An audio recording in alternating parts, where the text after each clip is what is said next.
सभापति महोदय, जैसा कि मैं उस समय चर्चा कर रहा था कि राष्ट्रपति महोदया के अभिभाषण में हाल ही में संपन्न चुनावों के विषय में जो बात कही गई, उस संदर्भ में मेरा कहना था कि नीति, नियत, निष्ठा और निर्णय के विकास के प्रति यह समर्पित, विश्वास के प्रति यह समर्पित जनादेश था।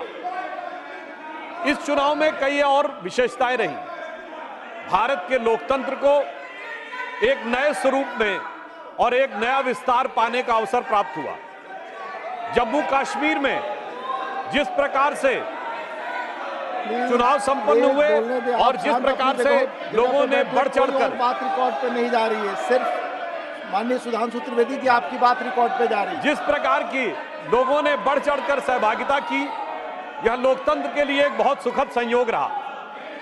अगर जम्मू और उधमपुर में 68 और 72% वोटिंग हुई, तो ये भी देखने को मिला कि कश्मीर घाटी में अनंतनाग में 53% और बारामूला में 59% पोलिंग हुई, जो आज तक कभी भी इतनी पोलिंग चुनावों में सहभागिता नहीं रही थी। लोकतंत्र के इस पर्व की, इस अवसर को निश्चित रूप से हमें अप्रिशिएट करना चाहिए।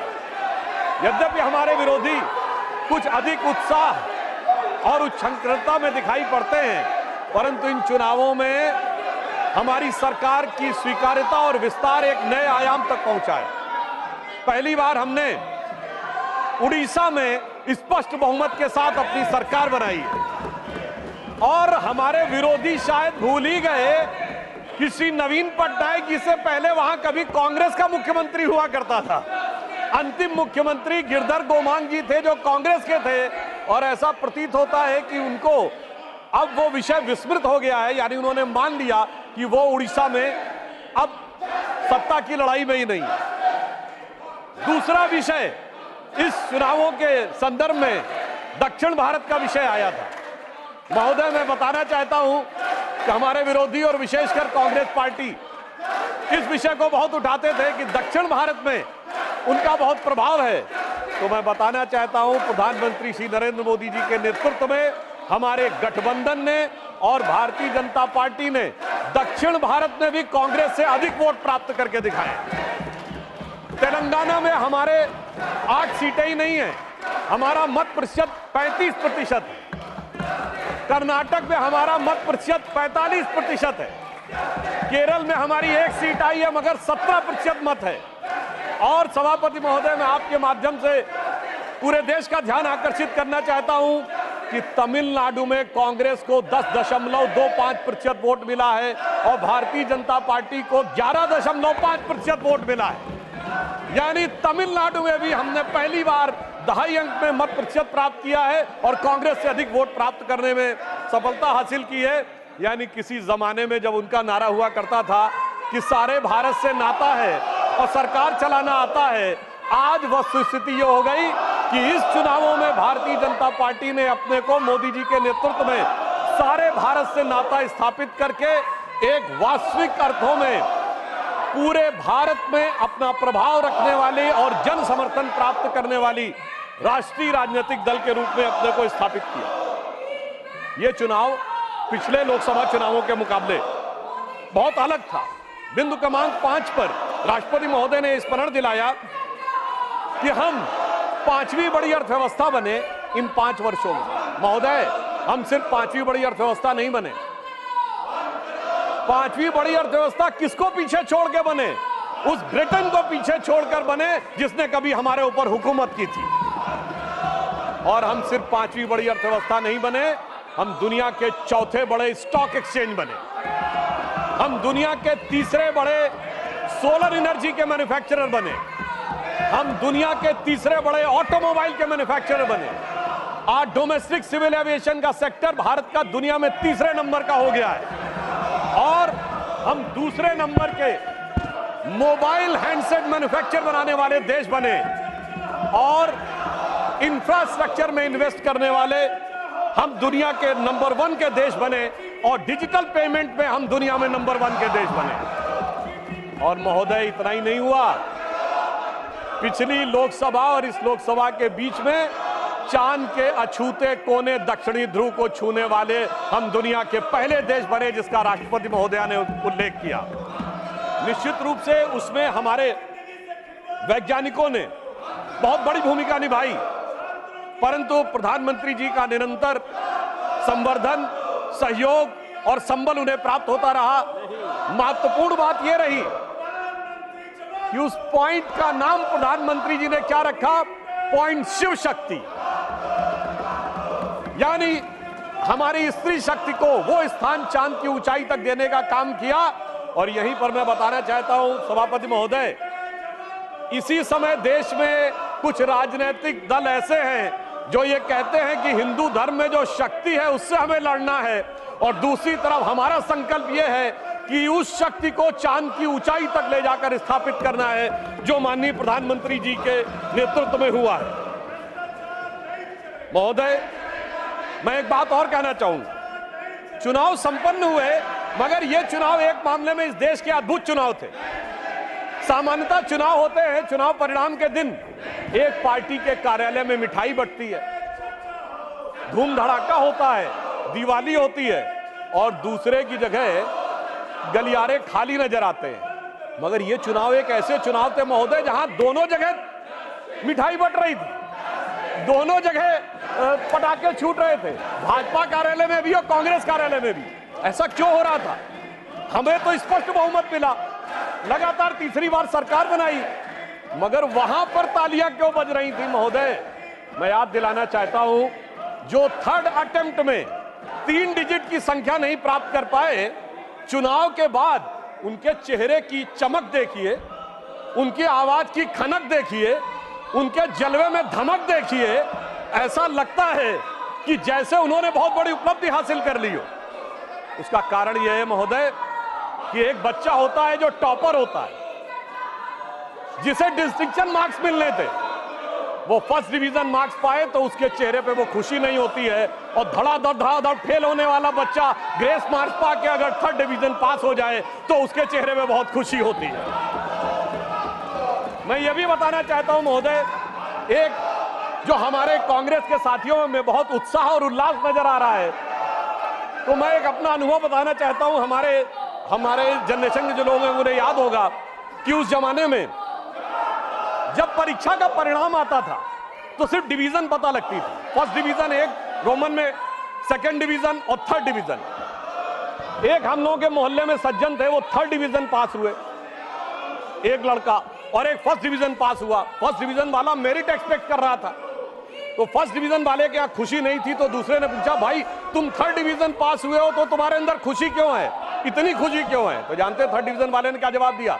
साहब, ये तो फर्स्ट डिवीजन आए ना, एक, हमारे तो 3 हैं, फर्स्ट डिवीजन विद 2 बॉडीगार्ड। तो ये हमारे सहयोगी फर्स्ट डिवीजन विद 2 बॉडीगार्ड्स का जो उल्लास मना रहे हैं, उनके लिए मैं बताना चाहता हूं कि वस्तु स्थिति यह है कि 3 साल मिलाकर 42, 44, 52 और 99 मिलाकर इनके उतने नहीं है जितने अकेले भारतीय जनता पार्टी के 240। मैं ये भी याद दिलाना चाहता हूं, 1984 के बाद से आज तक 40 साल में कभी कांग्रेस को 240 सीटें नहीं मिली हैं। पीवी नरसिम्हा राव जी के समय में 232 मिली थी, बाद में उनकी कुछ सीटें बढ़ी थी। यानी जो 40 साल में मुकाम नहीं हासिल हो पाया, उसके बावजूद उन लोगों की जिस प्रकार की उच्छृंखलता दिखाई पड़ती है, उसके लिए मैं कहना चाहता हूं, इन्होंने कितनी कोशिश कर ली, मगर प्रधानमंत्री जी तीसरी बार स्पष्ट बहुमत के साथ प्रधानमंत्री बनने में सफल हुए। तो इन लोगों के लिए एक बात कहना चाहूंगा मैं, एक लाइन प्रधानमंत्री जी की तरफ से, कि दरिया का सारा नशा उतरता चला गया, वो मुझे डुबाता रहा और मैं उभरता चला गया। दरिया का सारा नशा उतरता चला गया, वो मुझे डुबाता रहा और मैं उभरता चला गया। और ये 44, 52, 99, अरे मंजिल समझ के बैठ गए जिस पे चंद लोग, मैं ऐसे कितने ही रास्तों से गुजरता चला गया।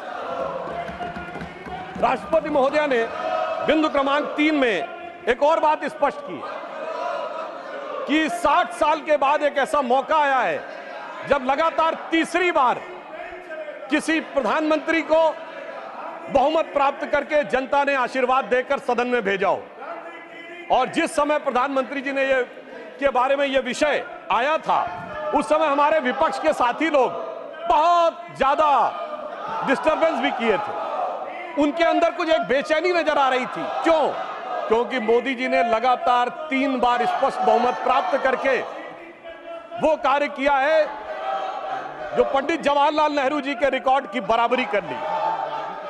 और इसलिए शायद हमारे विरोधियों, सभापति महोदय, अभी इस सदन के सबसे वरिष्ठ सदस्य, वयोवृद्ध नेता, पूर्व प्रधानमंत्री आदरणीय एचडी देवगौड़ा जी ने जो विचार कहे, बड़े दुख का विषय है कि 21 घंटे का समय आवंटित होने के बावजूद, सबसे वरिष्ठ सदस्य के द्वारा यह अनुरोध करने के बावजूद जिस प्रकार का आचरण दिखाया जा रहा है, इससे साफ समझ में आता है सभापति महोदय कि इनका उद्देश्य सवाल का जवाब और जवाब के सवाल में नहीं है, इनका उद्देश्य बवाल में अधिक दिखाई पड़ रहा है।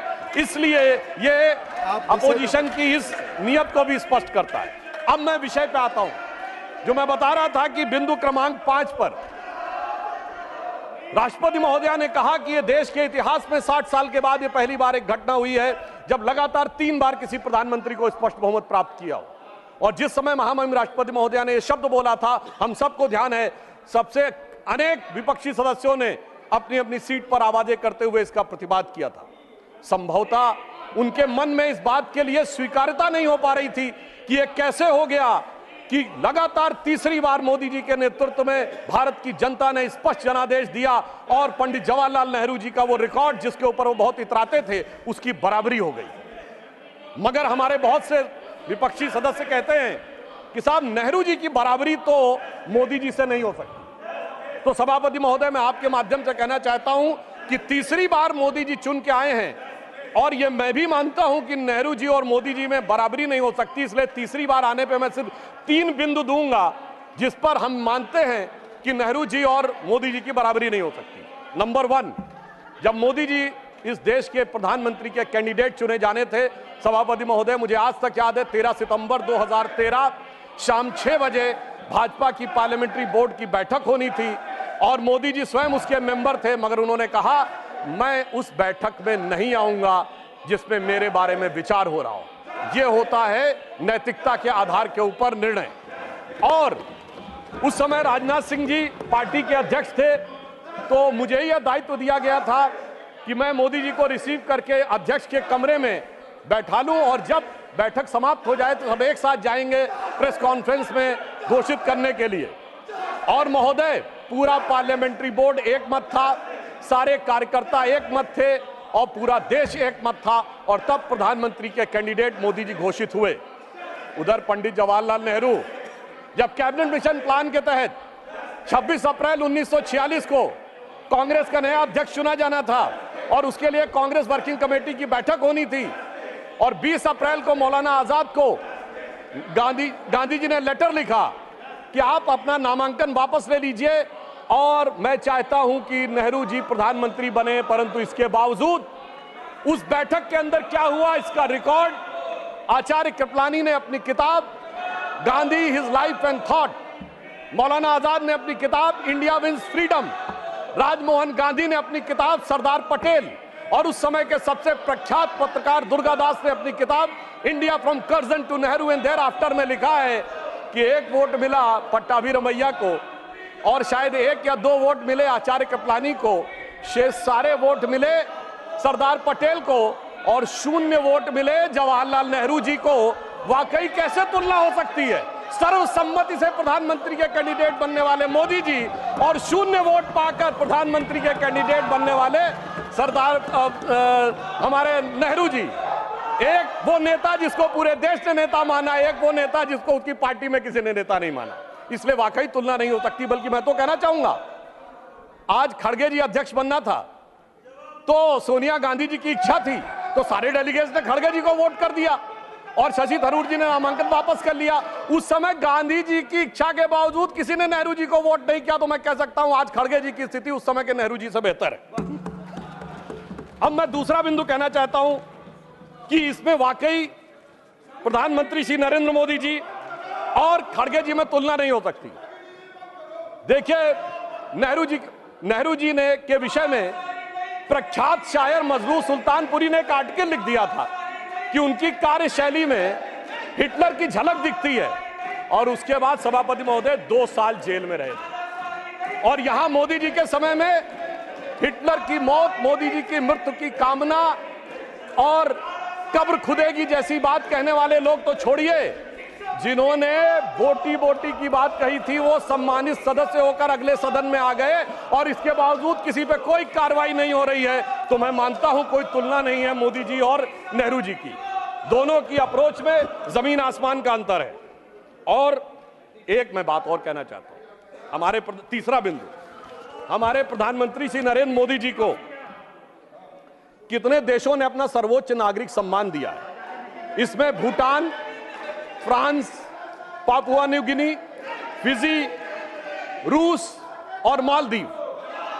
और मेरे विरोधी विशेष रूप से सुने, इसके अतिरिक्त तमाम मुस्लिम देश, Egypt, Saudi Arabia, United Arab अमीरात, बहरीन, अफगानिस्तान और विशेषकर ध्यान दें फिलिस्तीन, इतने देशों ने अपना सर्वोच्च नागरिक सम्मान प्रधानमंत्री श्री नरेंद्र मोदी जी को दिया, जो भारत के इतिहास में किसी मंत्री को नहीं मिला। और प्रधानमंत्री जी ने किसको सर्वोच्च सम्मान दिया?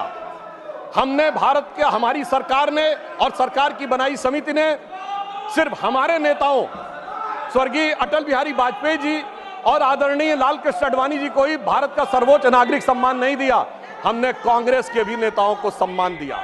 कांग्रेस के 3 बड़े नेताओं को भारत रत्न मिला। मदन मोहन मालवीय जी को हमारी सरकार में भारत रत्न मिला, प्रणब मुखर्जी जी को हमारी सरकार में भारत रत्न मिला, पीवी नरसिम्हा राव जी को हमारी सरकार में भारत रत्न मिला, हमारी पार्टी के नहीं थे परंतु कर्पूरी ठाकुर जी को भारत रत्न मिला, और कांग्रेस के नेता एससी जमीर और तरुण गोगोई जी को पद्म अवार्ड मिला। दूसरी तरफ नेहरू जी ने क्या किया? न किसी से अवार्ड मिला। अरे भाई, दूसरी पार्टी छोड़िए, अपनी पार्टी के सरदार पटेल और बाबा साहब अंबेडकर को भी नहीं दिया, उन्होंने अपनी सरकार से खुद को भारत रत्न ले लिया। यानी एक मोदी जी जिन्होंने सबको भारत रत्न दिया, और एक उनकी सरकार जिसमें खुद को भारत रत्न मिल गया। तो मैं मानता हूं कि इन तीनों बिंदुओं पर नेहरू जी और मोदी जी में कोई तुलना नहीं है। इसलिए मैं कह सकता हूं कि मोदी जी नेहरू जी की तुलना में एक अतुलनीय प्रधानमंत्री हैं, और उन्होंने यह अतुलनीय उपलब्धि हासिल की है। और एक बात और कहूंगा अंत में, वाकई दोनों में बराबरी नहीं है।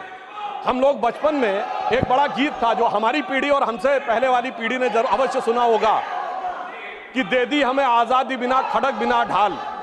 उसमें एक लाइन थी कि फूलों की सेज छोड़ के दौड़े जवाहरलाल, वो तो फूलों की सेज पे थे, और हमारे प्रधानमंत्री जी चाय की केतली लेके प्लेटफॉर्म पे दौड़े नरेंद्र लाल। दोनों में जमीन आसमान का अंतर था। वो जवाहरात के लाल थे और नरेंद्र मोदी जी गुदड़ी के लाल थे। वो हीरे जवाहरात के बीच में उनका बचपन गुजरा, और इन्होंने गुदड़ी के लाल ने निकलकर आज भारत माता का भाल जिस ऊंचाई तक पहुंचाया है, उसके लिए सारा देश उन पर गर्व करता है। अब मैं पिछली बात को छोड़कर इस पे आता हूं कि इस तीसरे टर्म में हमारी सरकार किस प्रकार की बातों पर विचार करने की तरफ ध्यान दे रही है। राष्ट्रपति महोदया ने अपने बिंदु क्रमांक 5 में इस विषय का उल्लेख किया है, रिफॉर्म, परफॉर्म और ट्रांसफॉर्म। आने वाले समय में सबसे बड़ी चुनौती हमारे सामने आने वाली है, वो है एनर्जी, और एनर्जी में ग्रीन एनर्जी। हमारी सरकार ने, प्रधानमंत्री श्री नरेंद्र मोदी जी ने इस विषय को बहुत पहले से ध्यान कर इस बात को समझ लिया कि आने वाला एरा ग्रीन एरा है। और याद करिए कि हमारी सरकार ने आने के बाद सबसे पहले क्या किया था? एलईडी बल्ब देने शुरू किए थे। अब तक 37 करोड़ एलईडी बल्ब डिस्ट्रीब्यूट किए जा चुके हैं, जो अमेरिका की कुल आबादी से अधिक है। उस समय हमारा अधिकतम पावर कंजम्पशन 50% से अधिक कोयले से होता था। अगर हम विकसित राष्ट्र बनना चाहते थे और केवल कोयले से कंजम्पशन करते तो भारी मात्रा में कार्बन डिपोजिशन होता। ग्रीन एनर्जी का टारगेट जो हमारी सरकार ने रखा, प्रधानमंत्री जी के नेतृत्व में यह टारगेट रखा गया कि 2030 तक भारत की इंस्टॉल्ड कैपेसिटी पावर जनरेशन का 40% क्लीन एनर्जी से होगा। और हमेशा सरकारों में देर में होता है कार्य, मगर महोदय मैं बताना चाहता हूं, पहली बार भारत के इतिहास में वो 40% install capacity by clean energy का टारगेट 8 साल पहले 2022 में अचीव कर लिया गया। और अब 2030 के लिए रिवाइज टारगेट 50% क्लीन एनर्जी का हो गया है। यह दर्शाता है कि हमने कितना महत्वपूर्ण छलांग लगाई है। इसीलिए हम तीसरे नंबर की देश बन गए हैं सोलर एनर्जी के संदर्भ में। 2014 में जहां सोलर एनर्जी 2.6 गीगावाट थी, वहीं 2023 में 66.7 गीगावाट हो गई है। और इतना ही नहीं, अब प्रधानमंत्री जी ने जो एक प्रधानमंत्री सूर्य घर योजना शुरू की, जिसका उल्लेख राष्ट्रपति महोदया के अभिभाषण में है, मैं बताना चाहता हूं, लोगों के घर पे सोलर रूफटॉप्स लगेंगे और मुफ्त की बिजली प्राप्त हो रही है। और मुफ्त की बिजली के साथ साथ जो इलेक्ट्रिक स्कूटर या इलेक्ट्रिक कार चलाएंगे, उनका चार्जिंग भी मुफ्त की हो जाएगी। सोचिए कि एक ऐसी योजना जिसमें किसी भी प्रकार का पर्यावरण पर आक्षेप नहीं आ रहा है, पर्यावरण के ऊपर कोई प्रभाव नहीं पड़ रहा है, मुफ्त की ऊर्जा मिल रही है, और वो भी सरकारी खजाने पर बगैर कोई बोझ डाले। जो लोग मुफ्त की बात करते थे, अगर देखा जाए तो प्रधानमंत्री जी ने ईमानदारी से एक ऐसी योजना के माध्यम से देश के करोड़ लोगों को मुफ्त बिजली देने का प्रयास किया है, जो अपने आप में अद्भुत और अलग है। और आगे भी हम भविष्य में हाइड्रोजन एनर्जी मिशन की तरफ आगे बढ़ रहे हैं।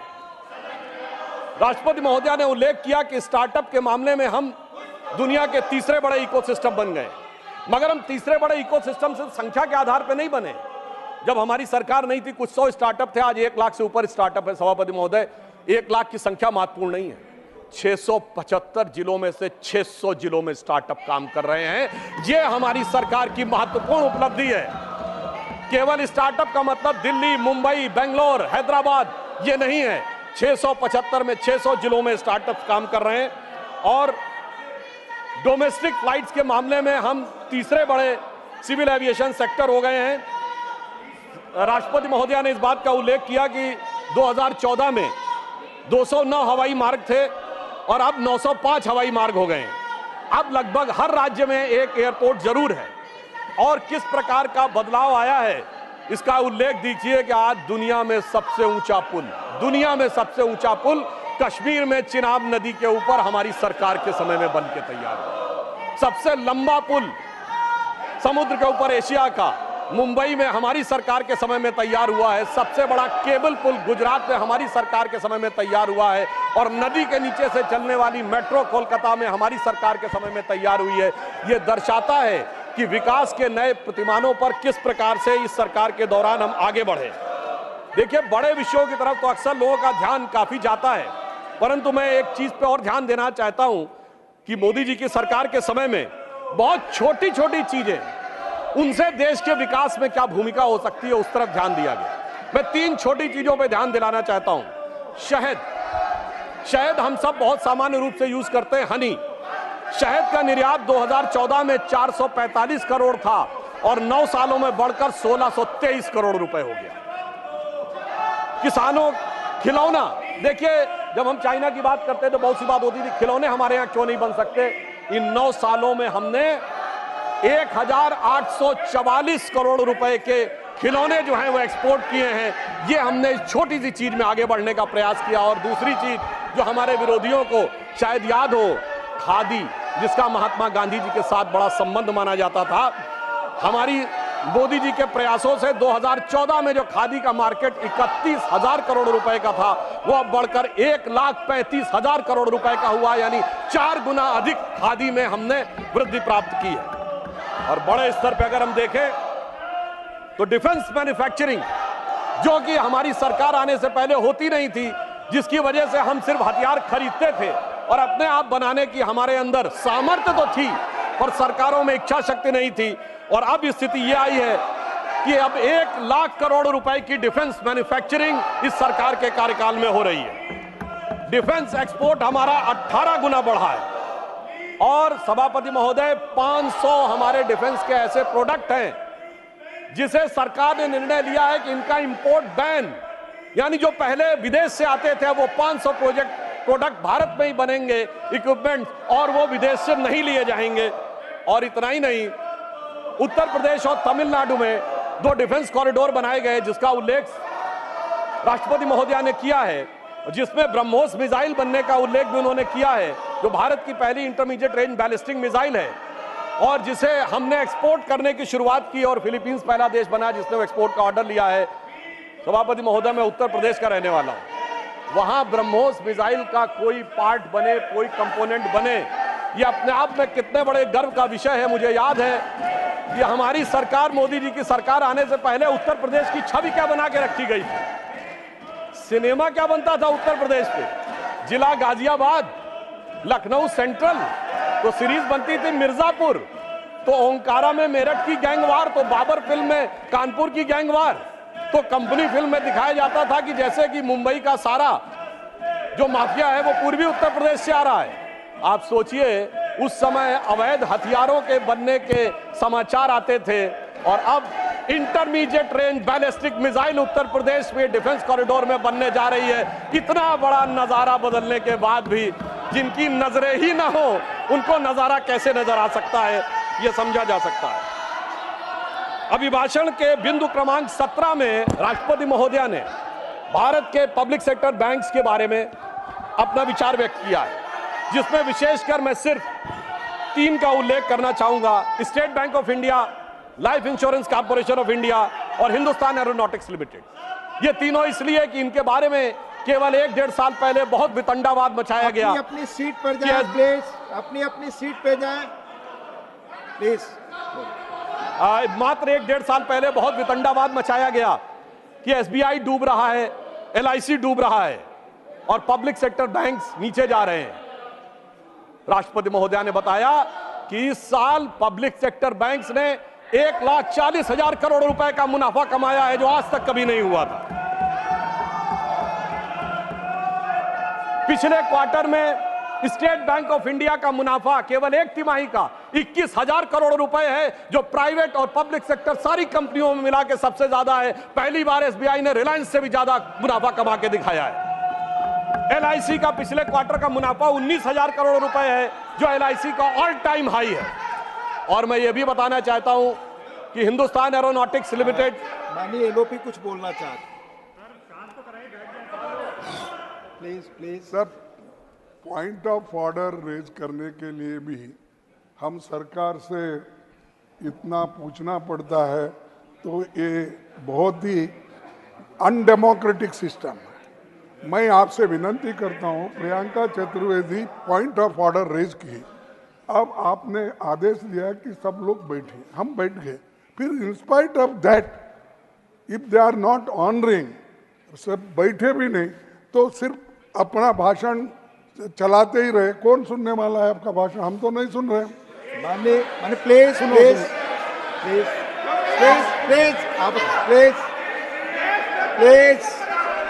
माननीय देखिए सर, देखिए सर, आप मैंने आग्रह किया सभी लोग अपनी सीट पर जाएं। जब तक नहीं गए थे आपने कहा मैं मौका दूं। प्लीज माननीय लोगों को बोलने दो। पॉइंट ऑफ रेजर किए हैं, आप बैठे। पॉइंट ऑफ ऑर्डर जो भी है, जब बाहर लोग थे अपनी यू सीट पर अलाउ नहीं थे, देम, मैंने कहा allow he has to yield. हां, I will allow, he has to yield. नहीं, पॉइंट ऑफ ऑर्डर उठाना चाहती है प्रियंका जी, आप सहमत हैं? Point of order Priyanka ji, point of order आप तय करिए पॉइंट ऑफ ऑर्डर। हाँ Priyanka ji, chairman sir, right now please sir, why should he, किस नियम के तहत, कौन सा? सर, मैं बिल्कुल आपको नियम भी बताऊंगी sir, and I am also member of Parliament and I have been given this right sir to raise a point of order. Yes. It is unfair that I have been screaming non-stop and the members of opposition have been asking you to yield. Please, Sir, put your point of order. point number 259. Sir, point 259. number 259. Yes. Chairman to preserve order and enforce decisions. The chairman shall preserve order and shall have all powers necessary for the purpose of enforcing his decisions. Sir, we have been protesting non-stop. We cannot hear what he is speaking. He is being allowed to speak while we are not being allowed to even raise a point of order. Isn't it your responsibility, sir, with all due respect, to ensure that even the opposition voices can be heard? Yes, I will sit down, Please sir. allow, this is not point of order. This is not point of order. Please, आप बोले। सभापति महोदय, मेरा विचार ये था, हमारे विपक्षी दल यदि हाउस ऑर्डर में होता तो पॉइंट ऑफ ऑर्डर ज्यादा उपयुक्त नजर आता, परंतु मैं अब अपना विषय आगे रखने का प्रयास करता हूं कि स्टेट बैंक, एलआईसी ने ऑल टाइम हाई प्रॉफिट पिछले क्वार्टर में दर्ज किया है और हिंदुस्तान एरोनॉटिक्स लिमिटेड को 29,000 करोड़ रुपए का रेवेन्यू मिला है, और 80,000 करोड़ रुपए का उनका ऑर्डर पाइपलाइन में है जो HAL को आज तक नहीं मिला था। यह दर्शाता है कि SBI, LIC और HAL ने इस सरकार के कालखंड में सबसे ऊंचा मुकाम हासिल किया है। यह दर्शाता है कि किस प्रकार का दुष्प्रचार था और किस प्रकार का यथार्थ आज आंकड़ों के आधार पर देखने को मिलता है। मैं यह भी याद दिलाना चाहता हूं सभापति महोदय कि राष्ट्रपति महोदया ने अपने अभिभाषण में कहा कि भारत का विश्व की विकास दर में योगदान 15% होने जा रहा है। यानी इस प्रकार से भारत अब दुनिया के विकास में एक अग्रणी भूमिका निभाने जा रहा है। तो इसी संदर्भ में मैं उन्हीं की बात को पुष्ट करते हुए यह बताना चाहता हूं कि इंटरनेशनल मॉनेटरी फंड IMF की चीफ क्रिस्टीना जॉर्जिएवा ने यह स्टेटमेंट दिया है कि भारत 15% ग्रोथ में कंट्रीब्यूट करके दुनिया में ग्रोथ का इंजन बनने की भूमिका निभाने जा रहा है। एक दौर था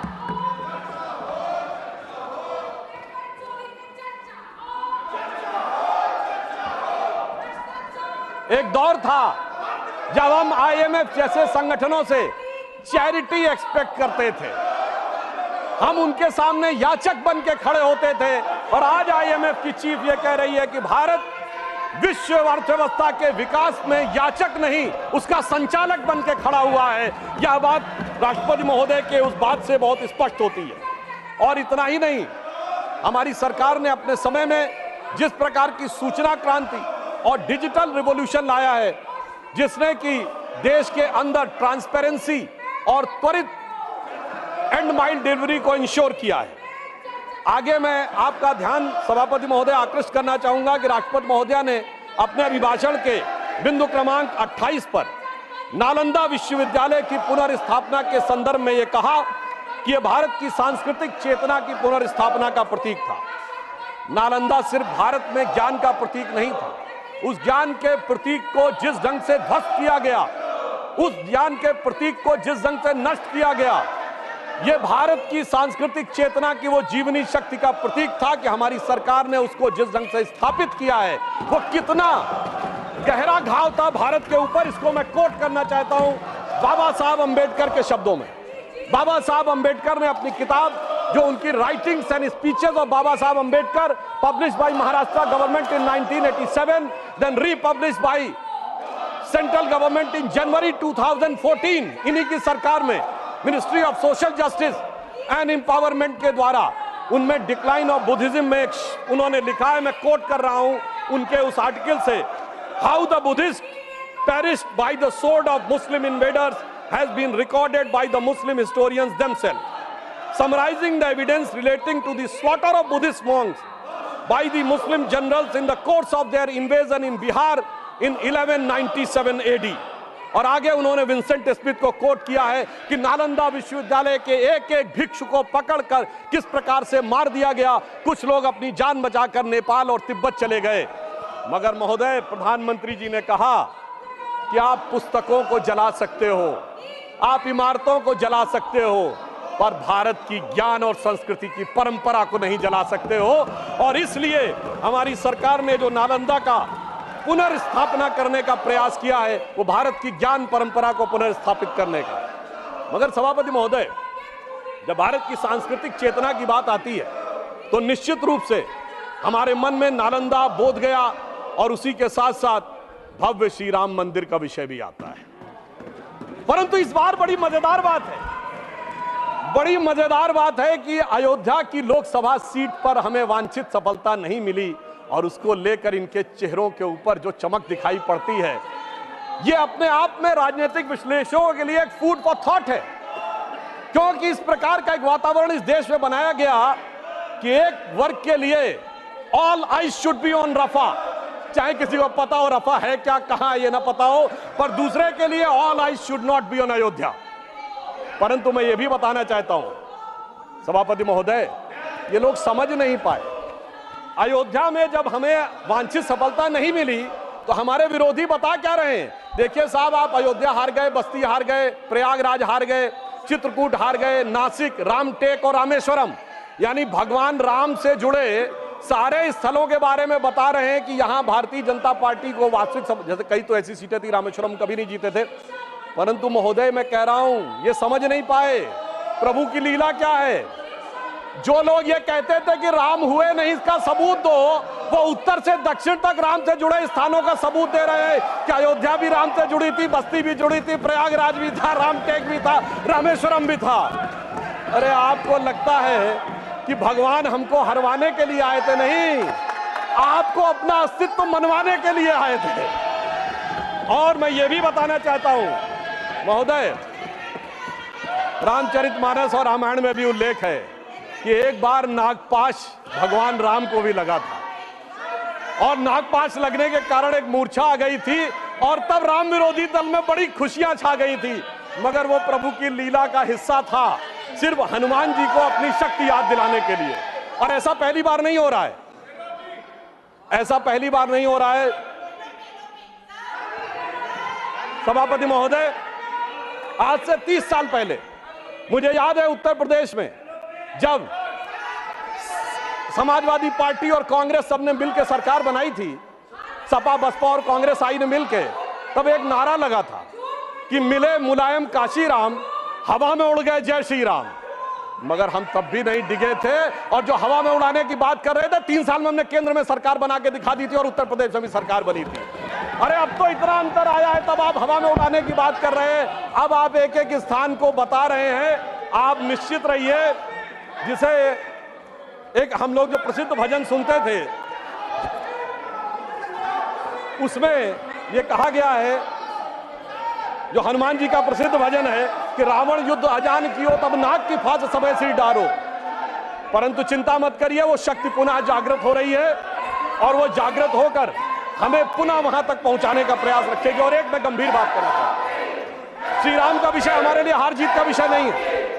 हम 2 सीटों की पार्टी थे, तब भी उतनी श्रद्धा और निष्ठा के साथ खड़े थे।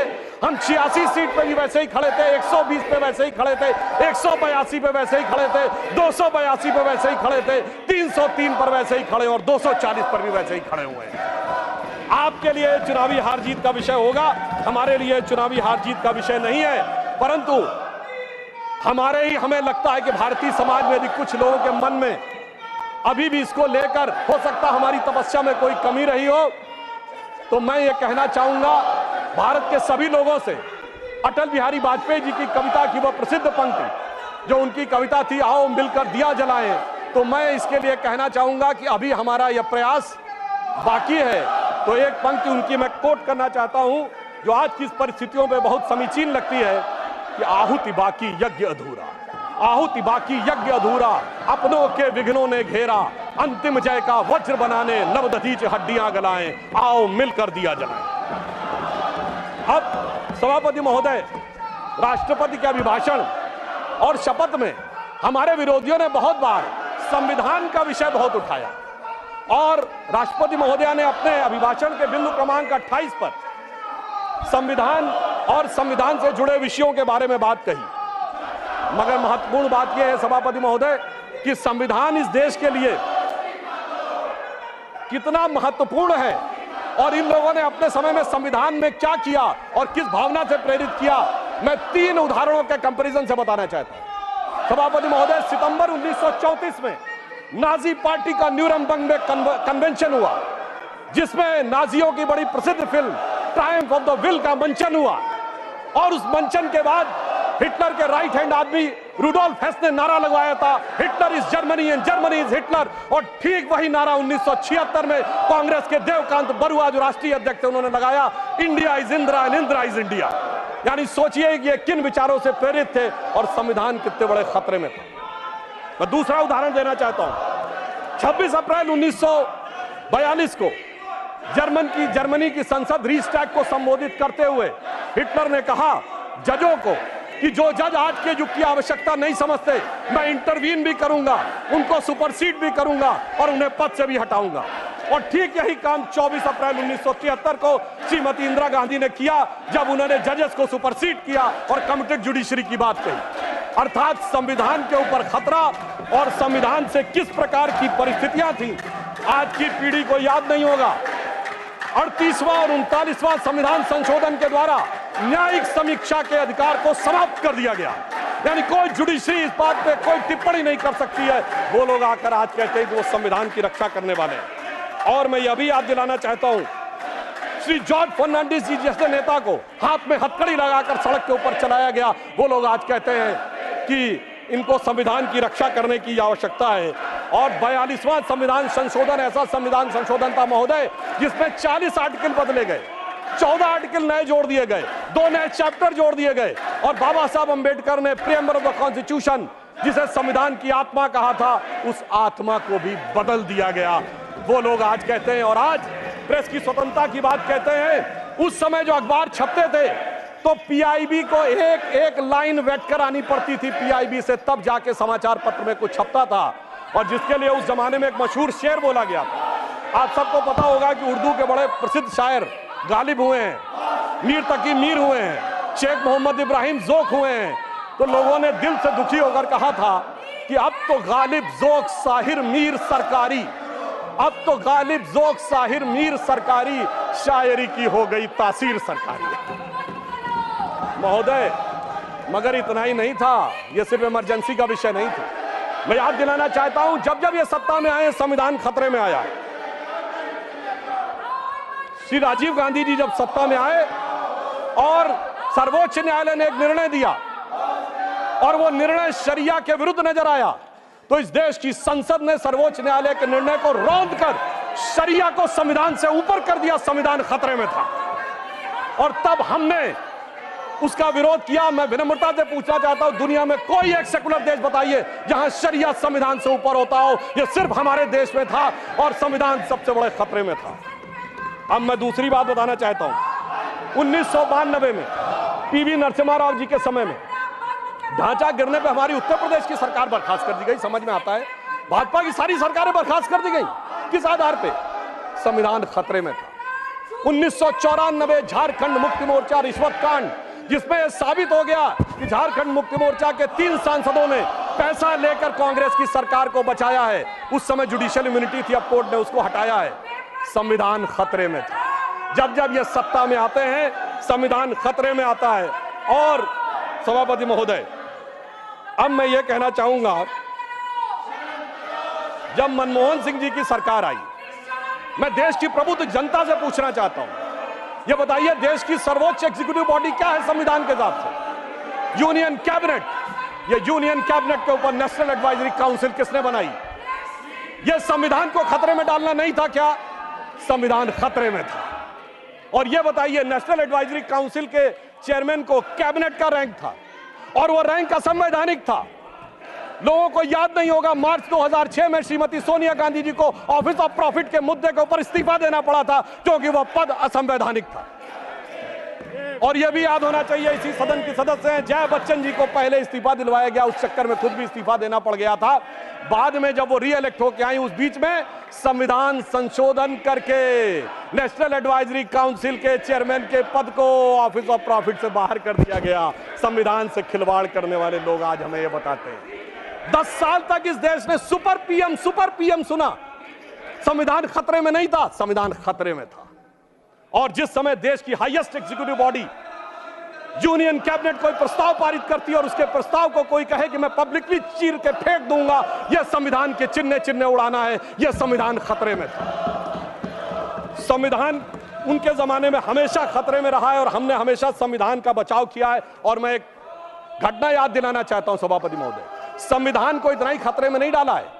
मार्च 2006 में केरल की विधानसभा में एक स्पेशल सेशन बुलाया जाता है जिसमें सर्वसम्मत प्रस्ताव पारित होता है कि कोयंबटूर हमले के ब्लास्ट का मुख्य आरोपी अब्दुल नसीर मदनी, जो तमिलनाडु के जेल में बंद है, उसे रिहा कर दिया जाए। और 117 के 117 विधायक, सारे कांग्रेसी, सारे कम्युनिस्ट उसके पक्ष में वोट करते हैं। यानी एक आतंकवाद के आरोपी के पक्ष में विधानसभा का प्रयोग करना, यह संविधान खतरे में था। जब जब इनके हाथ में सत्ता आई है, संविधान खतरे में रहा है। और सभापति महोदय, मैं ये भी बताना चाहता हूं, ये कहानी यहीं पे नहीं रुकी। अब जब हम सत्ता में और विपक्ष में, याद करिए, इन्होंने सीए के खिलाफ प्रस्ताव पारित किया। सीए केंद्र के द्वारा पारित कानून है। क्या संसद के द्वारा पारित कानून के विरुद्ध कोई राज्य विधानसभा चुनाव कोई प्रस्ताव पारित कर सकती है? नहीं। ऐसा करना संविधान को खतरे में डालना। और इनके समय में संविधान को इन्होंने फिर खतरे में डाला। और मैं ये भी बताना चाहता हूं कि सीए नागरिकता से जुड़ा विषय था। नागरिकता केंद्र का विषय, उसका प्रदेश से कोई मतलब नहीं है। इसके बावजूद नागरिकता से जुड़े केंद्र के कानून पर प्रदेश की सरकारें इनकी प्रस्ताव पारित करें, ये संविधान खतरे में डालें। फिर भी मैं सभापति महोदय कहना चाहता हूं, दो नेता जेल में चले गए तो इनको लगता है कि संविधान खतरे में आ गया है और इनको लगता है कि वो न्यायिक कार्रवाई के तहत नहीं गए। तो मैं अपने विरोधियों के सुलभ संज्ञान के लिए याद दिला देना चाहता हूं कि ये क्या 2014 के बाद ही हुआ है। सोनिया जी और राहुल जी को जिस नेशनल हेराल्ड केस में बॉन्ड लेना पड़ा वो 2013 अक्टूबर में दर्ज हुआ, हमारी सरकार नहीं थी। कनिमोझी जी और ए राजा जेल गए 2011 में, हमारी सरकार नहीं थी। सुरेश कलमाडी जी जेल गए 2010 में, हमारी सरकार नहीं थी। मधु कौड़ा जी सीएम झारखंड जेल गए 2008 में, हमारी सरकार नहीं थी। शिबू सोरेन 2006 में जेल गए, हमारी सरकार नहीं थी। मुलायम सिंह जी मायावती पे 2006-7 में डिस्ट्रोवर्टेड एसेट का केस हुआ, हमारी सरकार नहीं थी। करुणानिधि 2000 में जेल गए, लालू यादव 1997 में जेल गए, जयललिता 1996 में जेल गई, झारखंड मुक्त मोर्चा रिश्वत कांड 1994 में हुआ, राजीव गांधी पे आरोप 1987 में लगे, FIR 1990 में हुई। मैं सिर्फ ये बताना चाहता हूं, 30 साल से देख रहे हैं सभापति महोदय, हम लोग छात्र जीवन से प्रौढ़ावस्था में आ गए, जेल में अंदर बाहर आने जाने का खेल देखते हुए, और अब हमसे कहते हैं कि 2014 के बाद ये है। वास्तविकता ये है कि संविधान के साथ खिलवाड़ सदैव इन्होंने किया है। इसलिए मैं इनके लिए एक लाइन कहना चाहूंगा, उसके बावजूद ये किस ढंग की भाषा और आचरण प्रयोग करते हैं, तो मैं एक लाइन कहना चाहूंगा कि लहजे में बदजुबानी और चेहरे पे नकाब लिए फिरते हैं, जिनके खुद के बही खाते बेहिसाब बिगड़े हैं, वही हमसे सारा हिसाब लिए फिरते हैं। और राष्ट्रपति महोदया ने अपने अंतिम बिंदु में यह कहा कि 2047 में भारत को विकसित राष्ट्र बनाना है, और विकसित राष्ट्र के लिए उन्होंने ये बताया कि किस प्रकार से हमारी सरकार आगे बढ़ रही है। मैं एक उदाहरण देना चाहता हूं कि डिजिटल रिवॉल्यूशन एक ऐसा रिवॉल्यूशन था, भारत जिसके बारे में कहा जाता था यहां साक्षरता और समझ का दर कम है, तो ये देश कैसे अडॉप्ट होगा। मोदी जी ने आने के बाद जो डिजिटल रिवॉल्यूशन लाया है, आज दुनिया में होने वाले डिजिटल ट्रांजैक्शन का 46% भारत में होता है। 46%, जो हमारे बाद आने वाले 4 देशों में मिलाकर भी कम है। और यहां पर मैं एक और बात भी कहना चाहता हूं कि उन्होंने अंतिम समय में अंतिम बात करते हुए एक चीज कोट की थी कि पूरी दुनिया में उन्होंने वेदों के एक वाक्य को कोट किया राष्ट्रपति महोदया ने, जिसका जो उन्होंने बोला था, समानो मंत्रः समिति समानी, अर्थात सभी लोग समान रूप से आए और एक समान रूप से आगे बढ़े और एक साथ आगे आए। मगर सभापति महोदय, मैं आश्वस्त करना चाहता हूं, आज से कुछ साल पहले डिस्कवरी चैनल पे एक प्रोग्राम आता था, Michael Woods story of India, जिसमें उसने कहा कि इंडिया में वो पोटेंशियल है कि अगर इंडिया अपने पोटेंशियल को सही ढंग से प्रयोग करेगा तो by the mid of this century India will be the biggest nation and richest nation on this earth. ये इंपॉर्टेंट नहीं है सभापति महोदय, उसने कहा India will be the biggest and richest nation on this earth, the place at which it remain most of the time in the history. अर्थात वो जो हमारा अतीत था वो हम प्राप्त करके रहेंगे। और मैं एक बात और कहना चाहता हूं, हमारे विरोधी लोग किस विचार की बात करते हैं, इनके मन में, सुनिए, इनके एक बहुत बड़े आइडियोलॉजिकल थिंकर थे जो चुनाव के दौरान क्या बोले कि उत्तर भारतीय यूरोपियों से हैं, तो पश्चिम वाले अरब वालों से जुड़े हैं, तो पूरब वाले चीन वाले से हैं, दक्षिण वाले अफ्रीका वालों से। वैसे सुनिए, वो इस्तीफा दिए थे फिर रीइंस्टेट हो गए, यानी केवल चुनाव के लिए था, वो चेहरे का नकाब उतर गया है। तो मैं उन्हें एक बताना चाहता हूं कि महोदय, आपको पता नहीं है भारतीयों के भारत की वास्तविकता क्या थी और आपके मन में गुलामी की मानसिकता क्या भरी हुई है।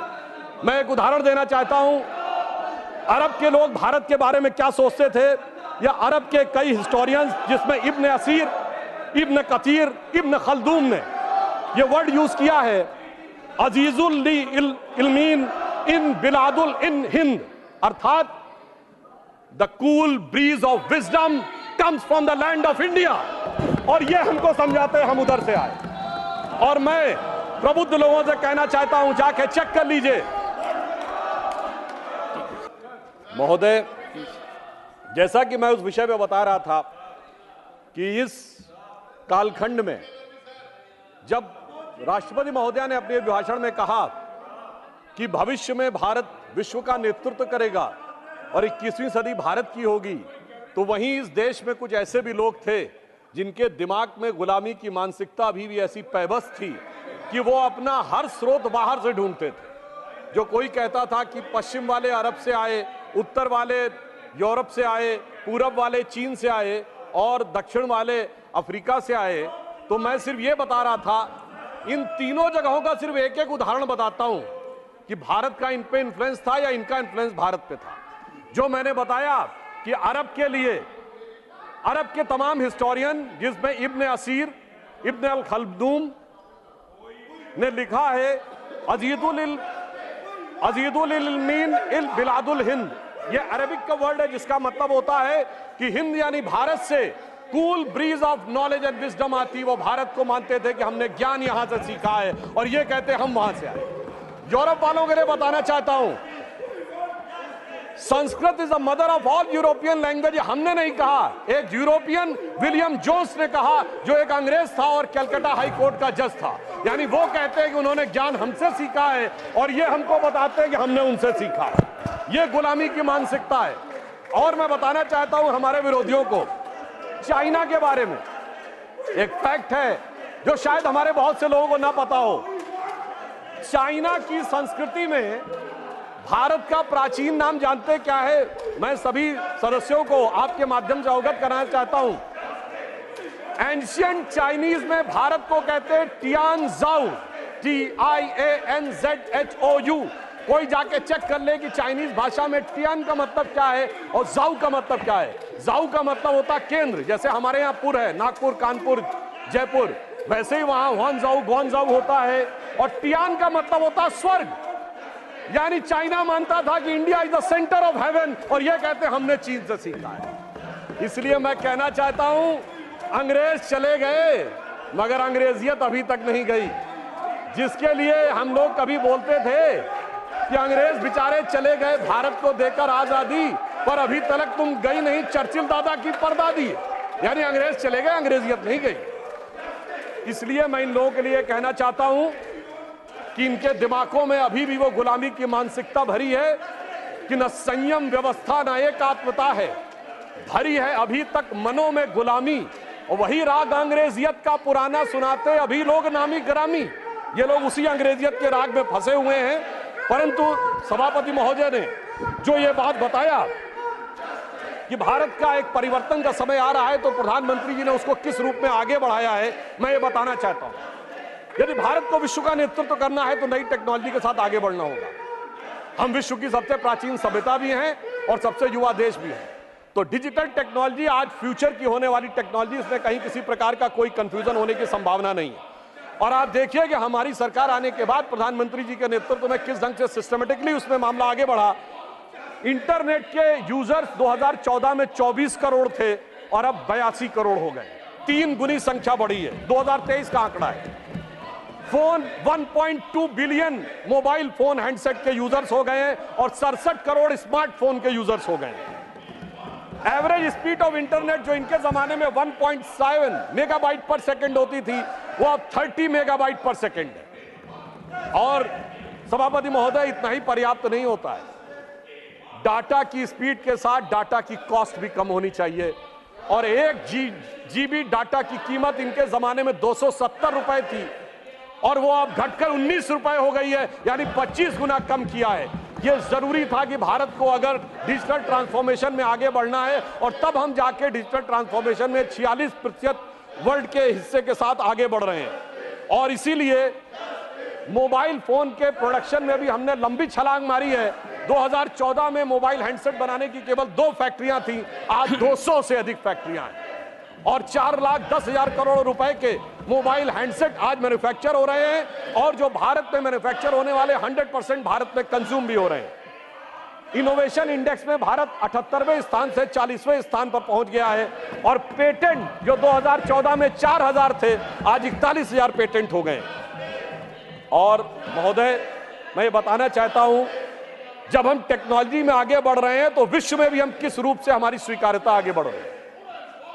आज सक्षम विदेश नीति के द्वारा प्रधानमंत्री जी के नेतृत्व में, और यहां विदेश मंत्री जी स्वयं बैठे हुए हैं, भारत उस मुकाम तक पहुंचा है कि रशिया कहता है India is our traditional ally और अमेरिका कहता है India is our strategic ally. और यह बात सिर्फ बयानों तक सीमित नहीं है।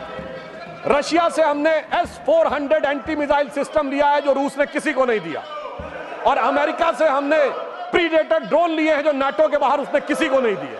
आप सोचिए यह सक्षम विदेश नीति क्या संभव है कि रूस और अमेरिका दोनों अपने सबसे सक्षम हथियार भारत को देने के लिए तैयार हो। और मैं एक वाकया बताना चाहता हूं, हमारे विरोधी विदेश नीति को हमारी डोमेस्टिक पॉलिटिक्स के चश्मे से देखते रहते हैं और उसमें देश का नुकसान होता रहता था। कोई इजराइल जाता था तो फिलिस्तीन नहीं जाता था, फिलिस्तीन से बात करेगा तो इजराइल से बात नहीं करेगा। पर मैं एक घटना बताना चाहता हूं, माननीय प्रधानमंत्री महोदय जब फिलिस्तीन जा रहे थे तो वो जॉर्डन में रुके और जॉर्डन के शाह ने कहा कि वो उनके पर्सनल हेलीकॉप्टर में उनको भेजेंगे पैलेस्टीन। उल्लेखनीय बात यह है कि जॉर्डन के शाह हुसैन प्रोफेट मोहम्मद की डायरेक्ट डिसेंडेंसी में है, एक ही परिवार है जो प्रोफेट मोहम्मद की डायरेक्ट डिसेंडेंसी में है। और आप सोचिए, जॉर्डन का प्लेन था, हेलीकॉप्टर जा रहा था पैलेस्टीन और उसको एस्कॉर्ट कर रहे थे इजराइल के फाइटर्स। आप सोचिए, इजराइल और फिलिस्तीन कभी किसी एक देश के साथ अगर एक रूप में कभी हुए हो तो वो प्रधानमंत्री श्री नरेंद्र मोदी जी के नेतृत्व में। तो डिजिटल ट्रांसफॉर्मेशन हो या डिप्लोमेटिक ट्रांसफॉर्मेशन, दोनों में भारत एक नए सिरे से एक नए स्वरूप में आगे बढ़ता हुआ आगे दिखाई पड़ रहा है। परंतु अफसोस की बात यह है कि हमारे जो विरोधी हैं वो इस विषय के लेकर जिस प्रकार का वातावरण इन चुनावों के दौरान दिखा, उसमें भी एक विदेश का संबंध दिखा। सभापति महोदय, मैं आपसे कहना चाहता हूं, भारत का यह चुनाव भारत के इतिहास का इकलौता चुनाव था जब विदेश में बैठे हुए किसी धन कुबेर ने यह कहा हो कि वो $1 बिलियन खर्च करेगा मोदी जी की सरकार को हटाने के लिए। यह चुनाव भारत के इतिहास का इकलौता चुनाव था जब चुनाव भारत में हो रहा था और कांग्रेस के नेता आर्टिकल विदेश के अखबारों में लिख रहे थे। शशि थरूर जी ने बांग्लादेश के अखबार डेली स्टार में आर्टिकल लिखा, मोदी हैज टू गो। अरे भाई, विदेश के अखबार में क्यों लिख रहे हो मोदी हैज टू गो? और उसके बाद भी, और ये इतिहास का पहला चुनाव था जब पाकिस्तान के एक मंत्री स्तर के व्यक्ति ने कांग्रेस और राहुल गांधी जी की भूरी भूरी प्रशंसा ही नहीं की। उनका वर्ड था फवाद चौधरी का कि बीजेपी हटनी चाहिए, मोदी जाना चाहिए, उसके बाद जो मर्जी हो कर लेंगे, यानी इन वर्बेटम वही था जो था। अरे क्यों नहीं आपने बोला कि आप कौन होते हैं हमारे बारे में बोलने वाले? मैं याद दिलाना चाहता हूं, जब डॉक्टर मनमोहन सिंह प्रधानमंत्री थे और श्री नरेंद्र मोदी जी मुख्यमंत्री थे और उस समय पाकिस्तान के तत्कालीन प्रधानमंत्री नवाज शरीफ जी ने मनमोहन सिंह जी के बारे में आपत्तिजनक बात बोली थी, तो उस समय नरेंद्र मोदी जी ने दहाड़ कर कहा था, कौन होता है पाकिस्तान का व्यक्ति 120 करोड़ देशों के हमारे प्रधानमंत्री के बारे में बोलने वाला? मगर अफसोस, आपके मुंह से एक शब्द नहीं निकला। इसलिए मैं कह रहा हूं, भारत का ये बदलाव एक बड़ा बदलाव हो रहा है। और मगर इन चुनावों ने एक निष्कर्ष और दिया है सभापति महोदय, एक निष्कर्ष और दिया है कि कांग्रेस पार्टी को आज बड़ी उत्साह नजर आ रहा है कि वो उभर कर सामने आ गए। मगर महोदय, एक बात ध्यान देने योग्य है इस चुनाव में कि जहां हमारा और कांग्रेस का मुकाबला था वहां तो कांग्रेस कुछ नहीं कर पाई, अपने सहयोगियों के कंधे पे चढ़ के बहुत कुछ प्राप्त किया है। उत्तर प्रदेश में आज समाजवादी पार्टी और कांग्रेस एक साथ आए हैं, तो मैं सिर्फ इतना कहना चाहूंगा कि ये लोग जिस वोट बैंक के चक्कर में साथ साथ आए हैं वो एक के लिए बड़ा चिंता का सबब बनने वाला है। महोदय, ये कुछ हिंदी फिल्मों की पुरानी स्टोरी की तरह है कि पुराना आशिक लौट के आ रहा है। अगर वो पुराना इश्क जाग गया तो आप ये समझिए कि ये समाजवादी पार्टी के लिए बहुत बड़ी चुनौती होने वाली है, क्योंकि वो कहते हैं, सपा कहती है मेरा कारनामा तो देख, तो कांग्रेस कहती है मैं तेरा आशिक पुराना तो देख, तो उधर एक हैदराबादी हजरत है जो कहते हैं मेरा घराना तो देख। और इस ट्रायंगल से का एक नया स्वरूप इस चुनाव में उभरता हुआ नजर आया है। मैं एक विषय और कहना चाहूंगा, इस चुनाव में चुनावी प्रक्रिया को लेकर जिस प्रकार के आक्षेप आरोप लगाए गए, आज मैं अपेक्षा करूंगा कि कांग्रेस पार्टी के वरिष्ठ नेता इस बात के लिए माफी मांगे कि उन्होंने विदेश की धरती पर जा कहा था कि democracy in India has finished. उन्होंने ये कहा था कि जुडिशियल प्रोसेस समाप्त हो गया है। अब उसी डेमोक्रेसी के चलते हुए आपकी अनेक सरकारें बनी हैं और आप अपने को हार के भी जीत की बात कह रहे हैं। इसका अर्थ यह हो गया बहुत स्पष्ट रूप से कि अपने राजनीतिक नफे नुकसान के तराजू पर तौलकर आप देश की गरिमा को गिराने का प्रयास भविष्य में न करें। और नीट के विषय में भी एक बात कहना चाहता हूं सभापति महोदय, नीट को लेकर हमारी सरकार पूरी तरह संवेदनशील भी है और सतर्क भी है। हमारे शिक्षा मंत्री जी ने कहा किसी एक भी बच्चे के साथ अन्याय नहीं होने देंगे, मगर मैं इनसे पूछना चाहता हूं, जब एनटीए के चीफ को हटा दिया गया, जांच कॉन्स्टिट्यूट हो गई, मामला सर्वोच्च न्यायालय में विचाराधीन है, तो ये क्या अपने को सर्वोच्च न्यायालय के विजडम से ऊपर समझते हैं? यदि विषय सर्वोच्च न्यायालय में विचाराधीन है तो उससे पहले इस प्रकार का वातावरण बनाना, इसका अर्थ यह हो गया कि यदि न्यायालय उस पर टिप्पणी देने जा रहा है मगर हम उससे पहले उसके ऊपर विवाद करना चाहते हैं। और मैं ये भी बताना चाहता हूं कि महोदय, आज जो लोग बोल रहे हैं, राजस्थान में 1.5 दर्जन पेपर लीक आउट हुए थे, हमारी सरकार ने तो संवेदनशीलता की बात कही। उनके मुख्यमंत्री का एक चर्चित बयान आया था, मैं तो जादूगर हूं, मैं सब कुछ ठीक कर दूंगा, मुझे सब कुछ पता रहता है। इसलिए मैं ये बताना चाहता हूं कि छात्रों के विषय को लेकर हमारी सरकार पूरी तरीके से संवेदनशील है और पूरी तरीके से सतर्क है, और शिक्षा मंत्री ने भी यह बात बिल्कुल स्पष्ट की है। अंत में मैं ये कहना चाहता हूं सभापति महोदय कि राष्ट्रपति महोदया ने यह बताया कि हमारी सरकार ने क्या काम किए और अमृतकाल में आगे क्या काम करने जा रहे हैं।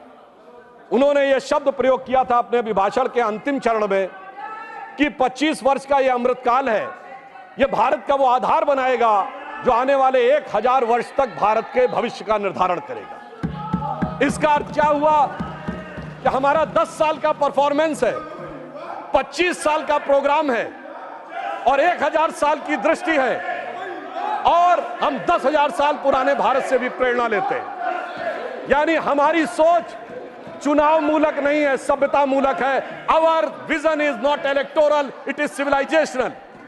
इसीलिए हम 1000 साल आगे के भारत के भी सोचते हैं। इनको कोई फर्क नहीं पड़ता 20 साल बाद क्या होगा, 25 साल बाद क्या होगा, पर हम 1000 साल आगे के भारत के बारे में सोचते हैं, 25 साल के आगे के भारत के बारे में योजना बनाते हैं और हजारों साल पहले के भारत से प्रेरणा लेते हैं। और इसलिए मैं ये कहना चाहूंगा कि हमारे विरोधी चाहे जो भी कर लें, मगर सभापति महोदय, जो हमारी राष्ट्रपति महोदया ने कहा था कि सब लोग आए, मैं इनसे अनुरोध करूंगा, आइए, साथ में मिलिए, साथ में विचार करिए और उसके बाद एक साथ देश के विकास के लिए आगे बढ़िए। अभी जो आपको प्राप्त हुआ है इसको मंजिल समझिए नहीं, अभी हम सबको मिलकर देश के लिए बहुत आगे चलना है। और मैं अंत में एक वाक्य जरूर कहना चाहूंगा, 21वीं सदी भारत की होगी, इसमें कोई संदेह नहीं है, और इस प्रकार के वाद विवाद के बावजूद होती रहेगी, इस प्रकार के वितंडावाद के बावजूद हम आगे बढ़ते रहेंगे और यह उसी विचार को लेकर आगे बढ़ेगी। राष्ट्रपति महोदया ने यह बात भी बताई कि आज दुनिया में संघर्ष है, आज दुनिया में सभ्यताओं के संघर्ष की बात कही जाती है, और उस संघर्ष का समाधान कौन देगा? सिर्फ भारत से, जहां पर कि सभ्यताओं के समन्वय का आधार बनता है, और उस सभ्यताओं के समन्वय का आधार भारतीय संस्कृति और हमारे हिंदू धर्म की वह अवधारणा ही बनेगी जिससे लड़ने का संकल्प आप लेते हैं। इसलिए 21वीं सदी का भारत आगे बढ़कर उठने जा रहा है। We are all set to rise, not to dominate the world but to motivate the world. हम विश्व को दबाने के लिए नहीं, विश्व के बंधु बनने के लिए आगे बढ़ रहे हैं, और उस विचार से आगे बढ़ रहे हैं जो हजारों वर्षों की हमारी प्रेरणा है। तो श्रद्धेय अटल बिहारी वाजपेयी जी की वह प्रसिद्ध पंक्ति, हिंदू तनमन हिंदू जीवन रग रग हिंदू मेरा परिचय, के आखिरी छंद को कहकर अपना विषय समाप्त करूंगा, जो ये बताएगा कि भारत किस रूप में विश्व का आगे बढ़ने वाला है। कि होकर स्वतंत्र मैंने कब चाहा मैं कर लूं जग को गुलाम। हमने किसी को परेशान नहीं किया। होकर स्वतंत्र मैंने कब चाहा मैं कर लूं जग को गुलाम। मैंने तो सदा सिखाया है करना अपने मन को गुलाम। गोपाल राम के नामों पर कब मैंने अत्याचार किया, कब दुनिया को हिंदू करने घर घर में नरसंहार किया। कोई बतलाए काबुल में जाकर कितनी मस्जिद तोड़ी। भूभाग नहीं, शत शत मानव के हृदय जीतने का निश्चय। हिंदू तन मन हिंदू जीवन, रग रग हिंदू मेरा परिचय। इसलिए अंत में एक और कहता हूं, इसलिए आश्वस्त रहिए, आप चाहे या न चाहे, अरुण गगन पर महाप्रगति का अब ये मंगल गान उठा। करवट बदला अंगड़ाई ली, सोया हिंदुस्तान उठा। धन्यवाद। मिस